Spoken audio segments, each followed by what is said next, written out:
Good morning friends, मैं मुकेश कुमार शर्मा आज आपके सामने लेकर आया हूँ हेलो एल्केन व हेलो एरीज, जो कि अपनी कक्षा 12 का पार्ट है।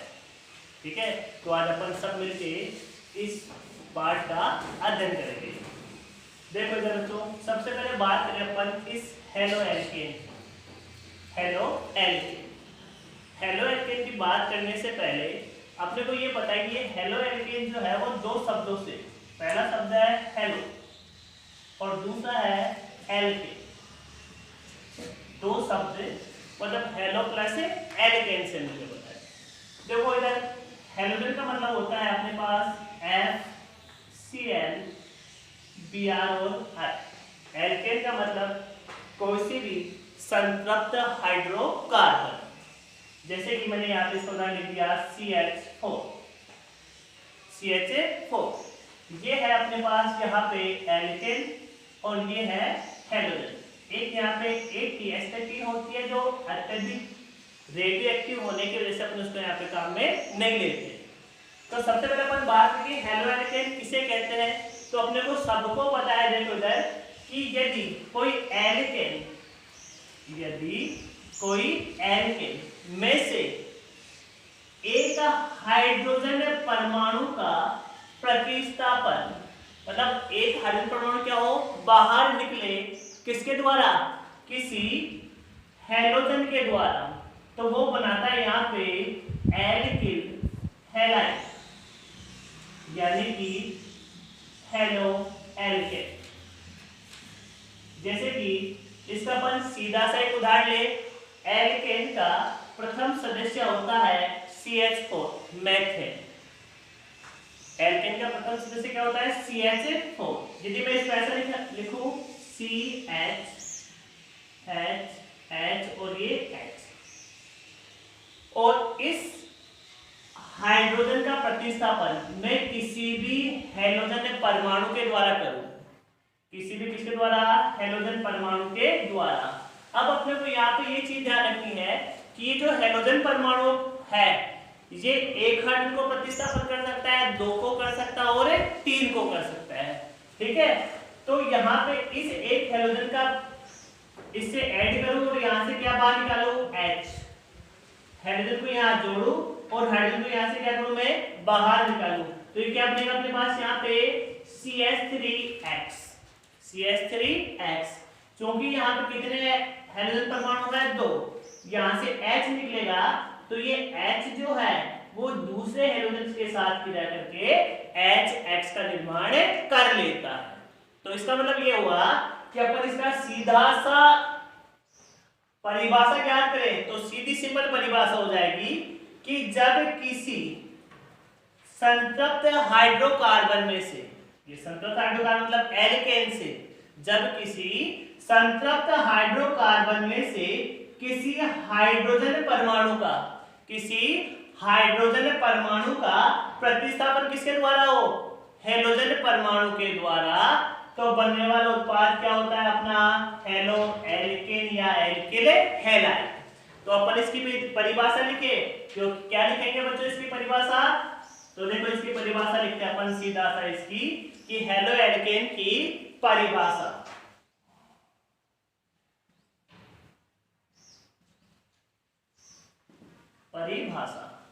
कि जब किसी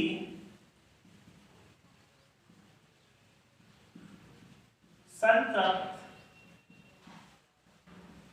हाइड्रोकार्बन, और आपको पता है मैंने ये चीज आपको पहले बताई थी कि संतृप्त हाइड्रोकार्बन का मतलब होता है कि जिसमें कार्बन कार्बन के बीच क्या होता है, एकल बंध होता है। तो जब किसी संतृप्त हाइड्रोकार्बन में से एक या अधिक, जब किसी संतृप्त हाइड्रोकार्बन में से एक या अधिक हाइड्रोजन परमाणु का प्रतिस्थापन, हाइड्रोजन परमाणु का प्रतिस्थापन किसके द्वारा बताया था मैंने, हेलोजन के द्वारा। हाइड्रोजन परमाणु का प्रतिस्थापन हेलोजन परमाणु के द्वारा, हेलोजन परमाणु के द्वारा होता है तो हाइड्रोजन परमाणु के द्वारा होता है तो प्राप्त यौगिकों को क्या कहते हैं अपन सभी? हैलोएल्केन। प्राप्त यौगिकों को हैलोएल्केन कहते हैं। प्राप्त यौगिकों को अपन क्या कहते हैं? हैलोएल्केन कहते हैं। बात करें अपन इसकी परिभाषा की तो स्पष्ट हो गई, तो अपन चाहे तो यहाँ पे ये लिख सकते हैं, देखो CH4 प्लस H2 ये बनाएंगे यहाँ पे CH3H प्लस HX, और यहाँ पे लिखा जाए तो X हो सकता है FCl Br और I, कोई से भी चारों यहाँ पे हो सकते हैं। बात करें अपन हैलोएल्केन के सूत्र की, हैलोएल्केन के सूत्र की या समीकरण की, तो इसका सामान्य देखो सामान्य सूत्र होगा इसका CnH2n+1x, CnH2n+1x। यहाँ पे x वो डिनोट करेगा किसको? F को, Cl को, Br को और I को। इन सबको यहाँ पे ये x क्या करेगा? डिनोट करता है। तो बात करें हैलोएल्केन के सामान्य सूत्र की तो क्या होगा इसका सामान्य सूत्र? CnH2n+1x। यहाँ पे n बराबर होता है नंबर्स ऑफ कार्बन, मतलब कार्बन परमाणुओं की संख्या से। तो अब अपन इसकी सहायता से किसी भी हैलोजन परमाणु का सूत्र निकाले सकते हैं। ठीक है, तो ये इसकी परिभाषा और ये सूत्र हो गया अपना।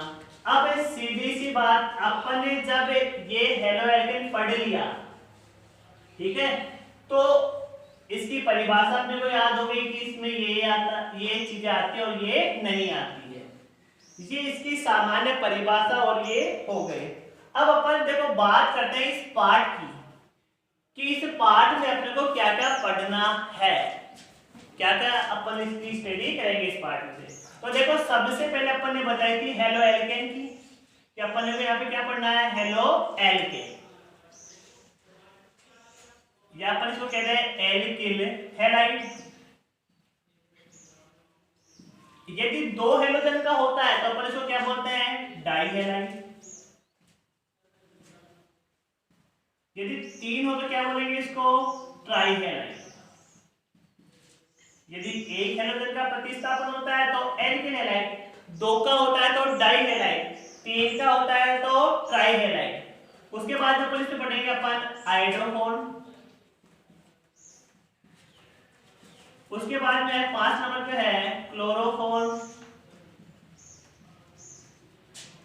6 नंबर पे है इसमें aryl halide, aryl halide. 7 number पे आएगा इसका DDT। 8 नंबर पे है CCl4 और 9 नंबर पे आएगा BHC, बेंजीन हेक्साक्लोराइड। तो इस पाठ में अपन ये पढ़ेंगे एल्किल हैलाइड, डाइहैलाइड, ट्राइहैलाइड, हाइड्रोफोन, chloroform, aryl halide, DDT, CCl4 और BHC। ये सारे अपन इस पाठ में पढ़ेंगे। ठीक है, अब बात करते हैं सबसे पहले अपन classification of alkyl halide, alkyl halide का वर्गीकरण।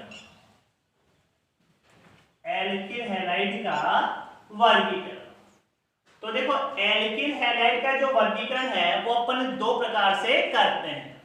सबसे पहला प्रकार होता है हैलोजन परमाणुओं की संख्या के आधार पर। वर्गीकरण दो भागों में बांटेंगे अपन। सबसे पहला इसका प्रकार है हैलोजन परमाणुओं की संख्या के आधार पर, हैलोजन परमाणुओं की संख्या के आधार पर। और दूसरा इसका है वो है कार्बन हैलोजन बंध की प्रकृति के आधार पर। कार्बन हैलोजन बंध की प्रकृति के आधार पर। तो यहां पे पहला अपन बात करें हेलोजन परमाणुओं की संख्या के आधार पर, तो देखो अपन ने ये बताया था शुरुआत में ही कि जब इसकी अपन ने परिभाषा पढ़ी थी तो उसमें ये कहा था मैंने कि ये जो हेलोजन है ये हाइड्रोजन परमाणु को क्या करती है, अपने स्थान से हटा देती है। और ये कहा था कि ये एक भी हो सकती है, दो भी और तीन भी। तो इसका मतलब ये हुआ कि हेलोजन परमाणुओं की संख्या के आधार पर अपन इसको बांट सकते हैं। देखो पहला है इसका मोनोहेलाइड, पहला कौन सा आ गया, मोनो। और आप सबको मालूम है मोनो का मतलब कितना होता है, एक। मोनो का मतलब कितना होता है, एक। दूसरा होता है डाई हेलाइड, डाई का मतलब क्या होता है, दो। हेलाइड का मतलब एक्स, और इधर भी हेलाइड का मतलब कितना, एक्स। और थर्ड नंबर पे आता है ट्राई हेलाइड। थर्ड नंबर पे क्या आता है, ट्राई हेलाइड। ट्राई का मतलब कितने हेलाइड, तीन से क्या जुड़े, एक्स। तीन क्या जुड़ते इससे, एक्स। वो अलग बात है कि इससे अपन चार, जैसे कि अपन बनाते हैं CCl4, तो इस कार्बन से कितने लगे हुए हैं, चार हेलोजन परमाणु जुड़े हुए हैं। ठीक है, तो सामान्य अपन इसको कितने बार में बांटेंगे, ये जो है ट्राई वाला है ये किसमें आता है, पॉलीहेलाइड में। ट्राई हेलाइड जो किसमें आता है, पॉलीहेलाइड। तो पॉली जो मोनोहेलाइड है उसका मतलब ये हो गया कि इसमें जो हेलोजन की संख्या होती है वो कितनी होती है, एक। कि कार्बन से जुड़ने वाले हेलोजन परमाणु की संख्या कितनी होगी, एक। बात करें अपन डाई हेलाइड की, तो डाई हेलाइड का मतलब होता है कि हेलोजन परमाणु की संख्या कितनी हो इसमें, दो। हेलोजन परमाणु की संख्या कितनी होती है, दो। ये जो डाई हेलाइड है अपन आगे पढ़ेंगे, अपन इसको तीन भागों में बांट सकते हैं। जो डाई हेलाइड है उनको अपन आगे तीन भागों में भी बांट सकते हैं, जेम डाई हेलाइड, विस्निलिया बिस डाई हेलाइड, और थर्ड होता है अल्फा ओमेगा डाई हेलाइड। तो इस प्रकार अपन इन डाई हेलाइडों में कितने भागों में, तीन भागों में आगे बांट सकते हैं। ट्राई हेलाइड का मतलब होता है कि जब तीन हेलोजन परमाणु, कितने हेलोजन परमाणु, तीन हेलोजन परमाणु आपस में एक दूसरे से क्या होते हैं, जुड़े हुए रहते हैं। एक ही कार्बन श्रृंखला में क्या होते हैं, वो एक दूसरे के साथ जुड़े हुए रहते हैं। तो हेलोजन परमाणुओं की संख्या के आधार पर अपन इनको मुख्यतः तीन भागों में, मोनोडाइहेलाइड, मोनोहेलाइड, डाइहेलाइड और ट्राइहेलाइड। मोनोहेलाइड, डाइहेलाइड और ट्राइहेलाइड, या ट्राई की जगह पर लिख सकते हैं पॉलीहेलाइड भी काम में लेते हैं। ये हो गया अपना हेलोजन परमाणुओं की संख्या के आधार पर। दूसरा अपना आता है इसके वर्गीकरण में CX बंध की